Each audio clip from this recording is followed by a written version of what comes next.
Is this really a monster? It's about 18 kilos lighter than its predecessor, the Monster 821. I hope you can hear that exhaust note after certain RPM. This is a very peppy, very punchy motorcycle. Somebody who wants to enter the Ducati lineage of motorcycles, this is... Very good morning, guys. It's a lovely chilled morning and today I'm in Mysore and I'll be riding this beautiful beast back to Bangalore. Today I have the new gen Ducati Monster 937 for you. This is a 2024 variant. It's been the same from 2021. Now if you are wondering that is this really a monster, and if you feel that the older Monster was a lot more appealing with the trellis frame, you may not be wrong, because that looked a lot more muscular and the exposed trellis frame gave it a very unique and sexy look, which became the identity of that motorcycle for a very long time, and also that became sort of like a definition of what a naked motorcycle should look like. Yes, Ducati has got rid of the trellis frame, which was a bit of a bold move from them, but that was only to enhance the performance of the motorcycle and make it a lot more nimble and a lot more agile. As you can see here, there is no more trellis frame here. This is an aluminum front frame from the Panigale series of the Ducati motorcycles, which makes it a lot lighter. And this here is a fiberglass polymer reinforced frame, which is pretty strong but extremely lightweight. Along with the frame, the wheels, the engine has made the motorcycle a lot lighter. It's about 18 kilos lighter than its predecessor, the Monster 821. So that's a lot of weight reduction. Before I get going on the motorcycle, let me show you a little more on the styling of the motorcycle. You come here in the front, it still looks very Italianish and very elegant. It got rid of its older headlamp design and has more of an oval sort of a headlamp, which looks a little MV Agusta Brutale-ish kind of a headlamp, and it's got a projector here. Move on to the tail section, a very distinctive tail light, LED indicators. The indicators look pretty cool. Now some of you might think it's a little too bling, but it's got a very nice Audi-ish kind of a sequential indicator. Also on the rear, it's got this sequential sort of an indicator which looks nice. Coming to the hardware on the bike, this has got the 43mm suspension in the front, Brembo 4.32 calipers in the front, twin disc. It's got a Brembo on the rear as well and an adjustable monoshock for preload. So let me show you the dash as well. It's got the Ducati quick shifter with the auto blipper, which can be turned off if you wish to. Traction control, 8 levels of traction control, 3 levels of ABS.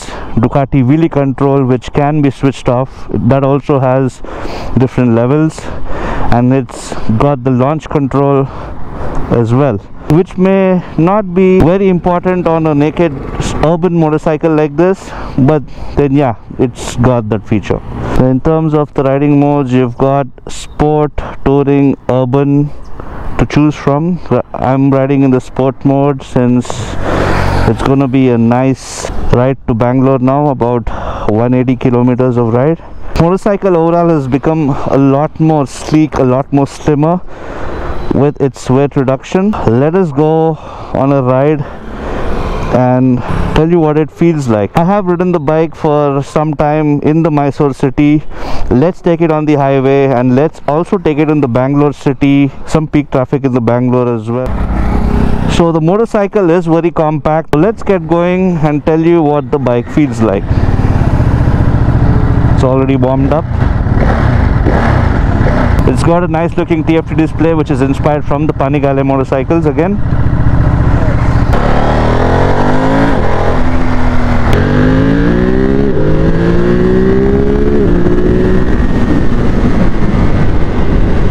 It's quite torquey. It's got very good low and mid-range grunt, which makes it extremely fun to ride. It makes it very enjoyable to potter around.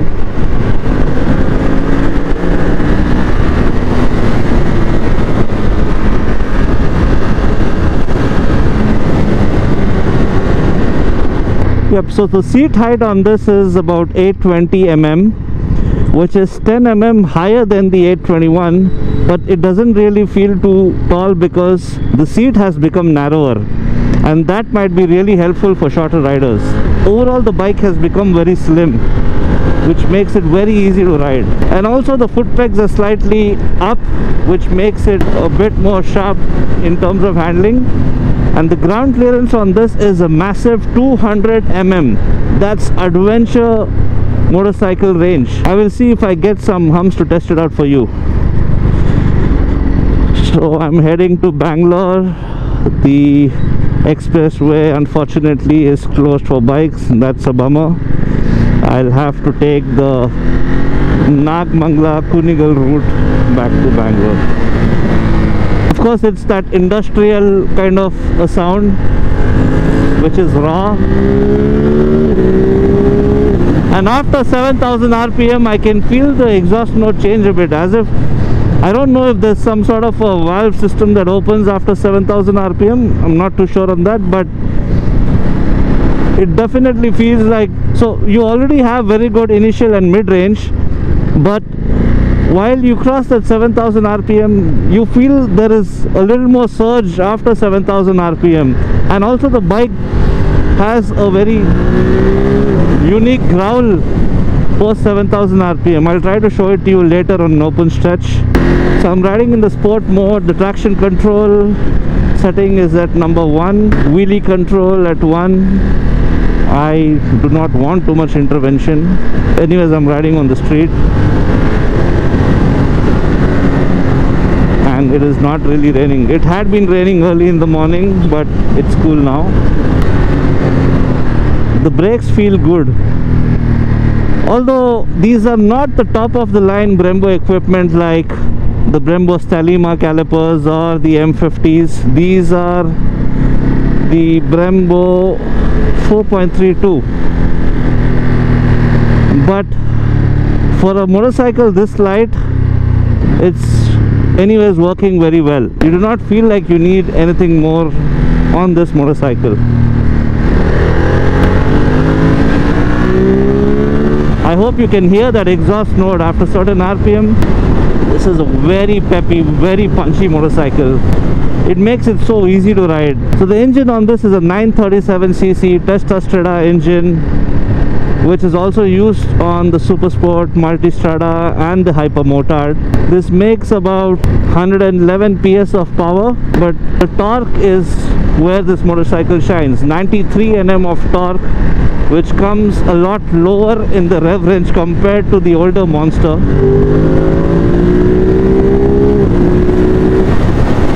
And that makes it extremely engaging and extremely fun. Very good low and mid range, but that doesn't mean you don't have the power on the higher rev range.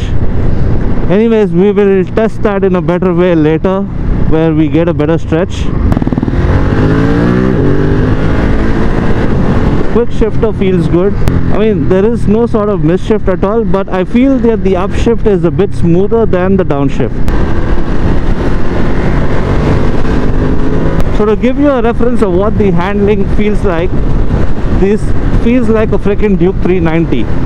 This is just 188 kilos curb weight and 166 kilos dry. That is very light. 18 kilos lighter than its predecessor, the Monster 821, thanks to all the lightweight components. Like the engine is a lot lighter, the frames are a lot lighter, the wheels on the motorcycle are a lot lighter. All that has helped the motorcycle become a lot lighter. So the weight is on paper quite similar to Duke 790 or the 890 and the Yamaha MT-09. The older Monster, I've ridden that for quite some time. My good friend had it, and that felt a little more, I mean, it was nimble, it was agile, but it needed a little more muscle to turn the motorcycle around. This one, with the improved dynamics, feels a lot more nimble, a lot more agile. I would say the handling on this has come on par with the Street Triple 765R or the RS. So that's a very good thing. Definitely riders who are upgrading from smaller motorcycles will find it very easy to adapt to. The people who are considering the Trident 660 or beyond the Trident 660 to something like the Street Triple or the Z900, this will feel very easy to adapt to. The Z900 will definitely feel a lot heavier than this. This is a lot more friendlier in terms of the weight and the way it handles. And also the power delivery is very predictable. Like, you have the torque when you need to. It's not overly powerful or something. It's very predictable. Definitely getting rid of the trellis frame to get this lighter frame on this motorcycle has helped improve the handling of the motorcycle drastically. So let me tell you about the design of the Monster, how that trellis frame, went on to become the identity of the Monster for such a long time. Back in 1993, the designer of the Ducati Monster wanted a stripped down variant of the Superbike, which did not have anything that was not needed. Just raw, naked look, the engine, the exposed frame, no plastics, no unwanted weight whatsoever. His boss was not really sure about if this would work out, but eventually that went on to become a hit, and since then the Monster went on to become something that improved the financial condition of Ducati. They were going through a bit of a crisis, and the Monster helped them a lot. It was an instant hit, the design, and that design language went on for 30 years. In the 1990s, the Ducati Monster was doing really well, and in 1999, for the very first time, the Monster also became the highest selling motorcycle in Italy. The design continued with the exposed trellis frame for a long time, for a good 30 years, until this motorcycle, the Ducati 937, has come without the trellis frame and has got even lighter frame to improve the overall performance and dynamics of the motorcycle. Definitely Ducati might have thought a lot about it, because the older Superbike of Ducati had the trellis frame, and that's what the Monster was based on. But now the Panigale has an aluminium frame, which is again very light, very purposeful, and very minimalistic in terms of looks. They felt that it is okay to have the Monster, which is a stripped down sports bike of the current generation, the Panigale. That is what made them change the design. Now the looks can be subjective. Some people might still like the old design, but what I can tell you for sure, the design is very purposeful, and it has definitely improved the dynamics of the motorcycle, because I have ridden the old Monster for a good amount of time, as my close buddy had that motorcycle, and I can tell you for sure that the handling on this is a lot better. It's on par with the Street Triples, which is a very big compliment, by the way, because the Street Triples have been one of the best middleweight naked motorcycles for a long time. Some bad roads, let's see, some broken roads here, which is under construction. Let's see what this bike feels like here. The damping of the suspension is pretty good, actually. Yeah, it is a naked motorcycle with a stiffer suspension setting, but the damping on this, the quality is really good. I did not feel anything coming too hard onto me. I did not feel those bad roads affecting me or causing me any sort of inconvenience coming hard onto me. So yes, the suspension, the front forks don't have the adjustability in the front. It's only adjustable on the rear. This doesn't mean that there is too much of a cost cutting. These are still very good quality stuff. The damping of the suspension was very good. You don't need to really downshift so much. There's torque in any gear.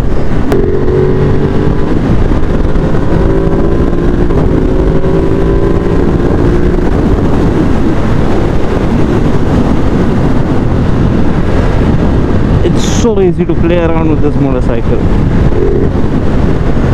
I mean, this is gonna be a hoot in the corners,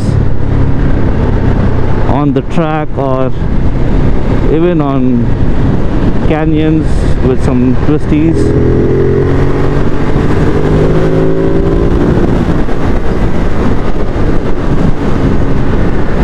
Started a bit late, there is some traffic.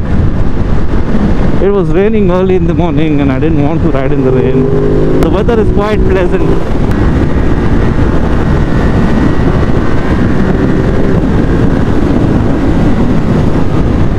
Lovely, the roads are dry again.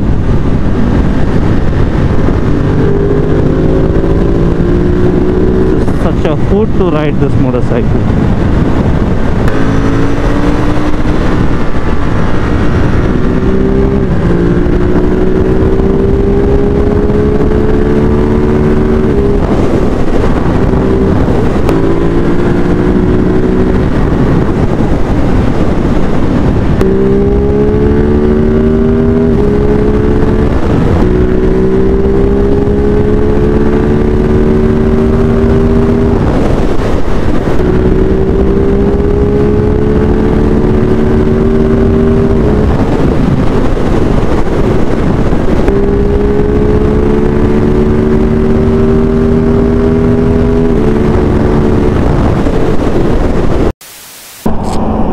Just done with the breakfast, heading back now to Bangalore.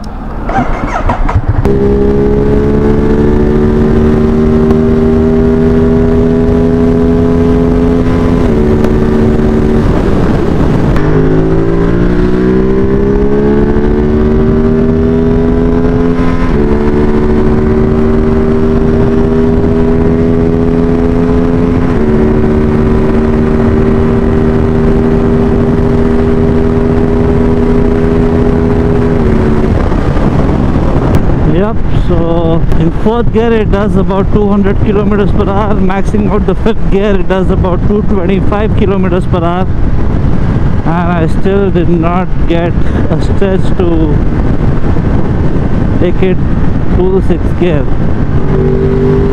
Yep, just entered Bangalore, crossed Nilmangala. It was a fun ride from Mysore via Nagmangala and the highway via Kunigal. Not able to really test the top speed on the bike, but yeah, on 5th gear I managed to do about 225 kilometers per hour, I think. And yeah, the bike is fun overall. Torque comes from very low in the rev range and the mid range is pretty strong. In the higher revs too, the performance is good, but it starts feeling a bit vibey over 8000 rpm. Not like it's gonna disturb you in any way, but yeah, just a slight buzz on the handlebar. Now of course this is an L-twin and that's the character of these bikes, but definitely the damping is very good. It's much better compared to the older monsters that I've ridden. And overall handling of the bike, as I said, it's really good. The dynamics is good. The overall combination of these tires, the Pirelli Rosso 3s, the braking, the suspension, gave me good confidence. The ergonomics is also quite good. At no point I felt unstable at the higher speeds. I did feel unstable on the older monster, but somehow on this I did not feel unstable. Of course there is going to be wind blast on a naked motorcycle, but at no point, even when I was doing 200 plus kilometers per hour, I did not feel unstable at any point. I was riding in the sport mode with traction control at 1, wheelie control at number 1. Yeah, it's a fun bike. and it's a very easy bike to adapt to for anybody even entering into big bikes. Somebody who wants to enter the Ducati lineage of motorcycles, this is a very good motorcycle. Like if you are upgrading from a KTM 390 or a 300 odd cc motorcycle, this will definitely feel very easy to adapt to. It's a lot lighter than the Z900, and it is on par in terms of handling and nimbleness when compared to the Street Triple.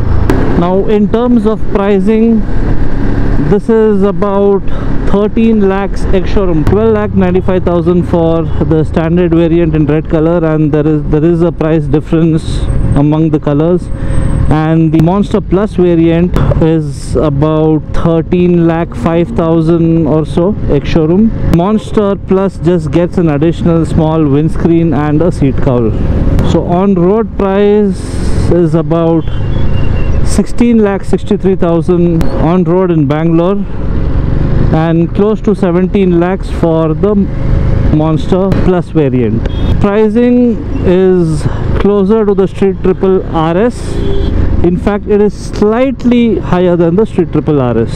If you are looking for a motorcycle that sounds really good, like you like that inline 4-cylinder sound, you like that exhaust note, and you want really good refinement from the engine, I think you should look at something like the Z900. But then if you want a little more character, you would like to have that initial grunt, good torque, nimbleness, lightweight motorcycle, the Street Triple RS and this Monster 937 are really good options.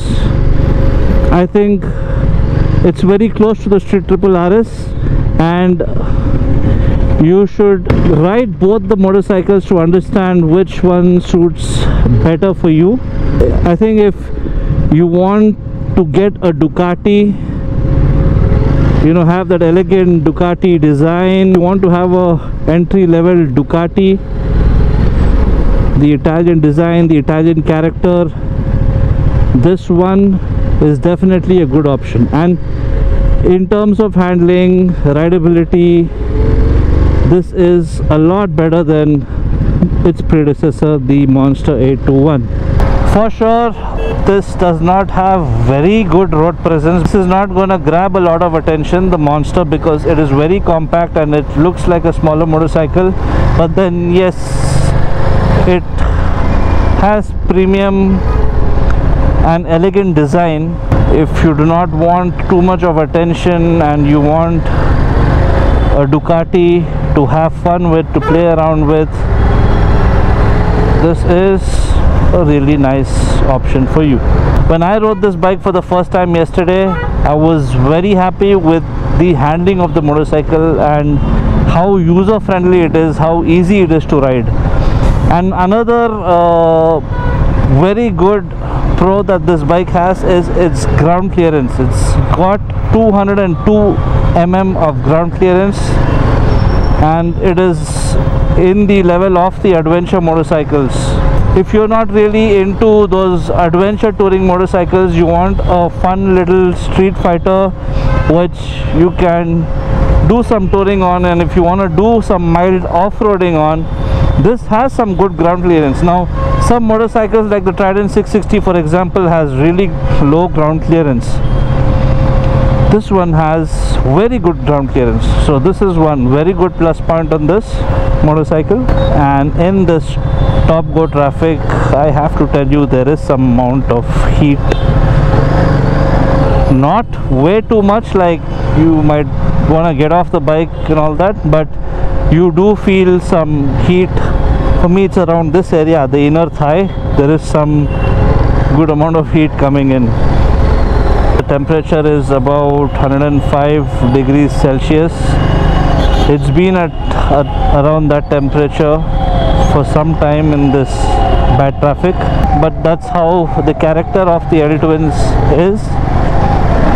The moment I get going and I get some empty stretch, I do not feel the heat again. this feels like a Duke 390 in city, which is a very good thing, by the way, if I'm saying that it feels like a Duke 390, because that's how easy it is to handle. I think with an exhaust, this motorcycle is going to sound really wicked.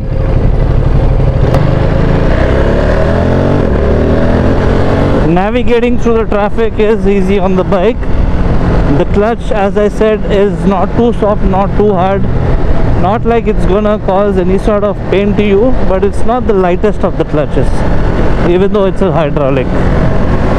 Another thing on the fuel efficiency of this motorcycle, I'm guessing it should be giving, I mean, Ducati claims close to 19 kilometers per liter, but that's if you're not pushing the bike too hard. So this is a 14-liter tank. I got a full tank done yesterday, and I managed to hit about 150 kilometers on it, which is close to 11 kilometers per liter. But I was actually pushing the bike on the highways. And in terms of maintenance for this motorcycle, the service interval is once in 15,000 kilometers or once in a year. The Desmo service on this comes at 30,000 kilometers, unlike the older monsters which used to have it at 25,000 kilometers. So it is just like the Multistrada 950 and the Super Sport. It comes at 30,000 kilometers. Desmo service is something a few people could be concerned about, but that's only when you get to 30,000 kilometers. The Desmo service usually costs somewhere between 80,000 to 1 lakh rupees. But a lot of people don't even clock that kind of kilometers so soon. So yeah, it's at that 30,000 kilometers only. The service interval is once in 15,000 kilometers. I still would highly recommend you get it done at around 6,000 kilometers or 10,000 kilometers, because 15,000 kilometers is a very long service interval, and a lot of wear and tear can also happen in that timeline. So it's better to keep a check. Even if you're not really changing the oil, at least have the motorcycle checked once in 5,000 kilometers or so. I personally would not follow the 15,000 kilometer service mark. I would get my motorcycle service at 6,000, 7,000 kilometers at least. You're back to the traffic again. That's it for today, guys. I hope you enjoyed the video, and I hope the video was informative for you guys. Hopefully I will show you more motorcycles, and if you would want me to review any particular motorcycle, if it is within my limit, I will surely try to review it. You can drop in some suggestions in the comment section. See you next time. Until then, ciao.